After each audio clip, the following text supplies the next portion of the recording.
I was about 6 years old when I sat in a dirt clearing of Lit Village Center in 1983 or 84, amidst of a few hundred other villages, frozen in silence, watching my mother's younger brother, Toot, lay his full 6'6" frame down in the dirt. The wind whooshed through the high grass, sorghum, maize, and tobacco on our subsistence farm, which surrounded our mud huts and catalow in the distance. Toot crossed his arms over his muscular chest and placed his shaved head inside a depression dug into the earth especially to catch the blood. He lay there without a trace of labor, breathing, or a single trample, while one of our village elders delivered a booming speech about courage, a man's responsibility to provide for his community, and his right to take wives.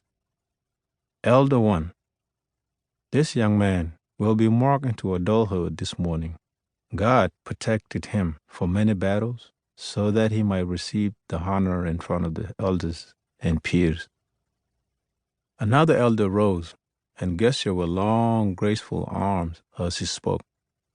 Elder 2. Today is a blessing. It is important in our culture to mark every newer man, so when the world looks upon him, they will know he is the bravest of all men and will protect his people at all costs. There have been many courageous warriors throughout history, each one a legend. Mon Kemjar, Ger Duany, and Booth Dio, who spearheaded the self-determination of southern Sudan. On this day, Toot will join the storied ranks. A third elder, known for steady hands, pulled a ceremony knife from its place among the coal of a small fire, where he would first sterilize. The lines on this elder's face deepened as he wiped the knife with the claws, leaned over Toot's face, and frowned in concentration. The shadow of a hawk in flight flashed across the sunny clearing, and the elder cut a line all the way across the blank canvas of Toot's forehead. Due to the knife's sharpness, the blood did not come right away. It was almost as if its edge hadn't even slid across his brow. Clean, precise, imperceptibly thin, like a paper cut. Then I saw a line. The line turned red, and after another second, the blood began to drip into Toot's ears. By the time it started gushing from the wound, the elder has already carved a second line below and began a third parallel to the first two. He didn't stop until he had carved 6 lines across brow, and by then torrents flowed into Toot's eyes and all across his cheeks. The blood darkened already black earth beneath his crown and brightened Toot his dark complexion with a crimson sheen. Of course I knew he was a living, breathing man, but while the cutting took place, Toot could have been obsidian on the casket of a pharaoh. He was so perfectly still. Had Uncle Toot shown even the slightest twinge of pain during the ceremony, the entire assembly would have shuffled away in silent shame.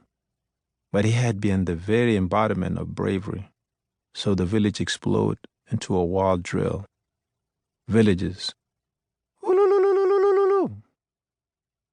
I wasn't afraid at the sight of all of that blood, for I knew this was only a ritual, and Toot was not mortally wounded.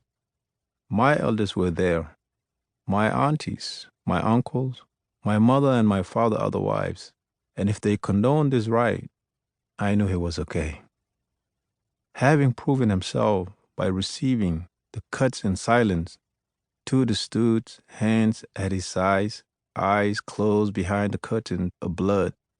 The cuts, which would heal into proud scars, bled out naturally as the elders led the newly initiated warrior into a hut where he would rest and recuperate.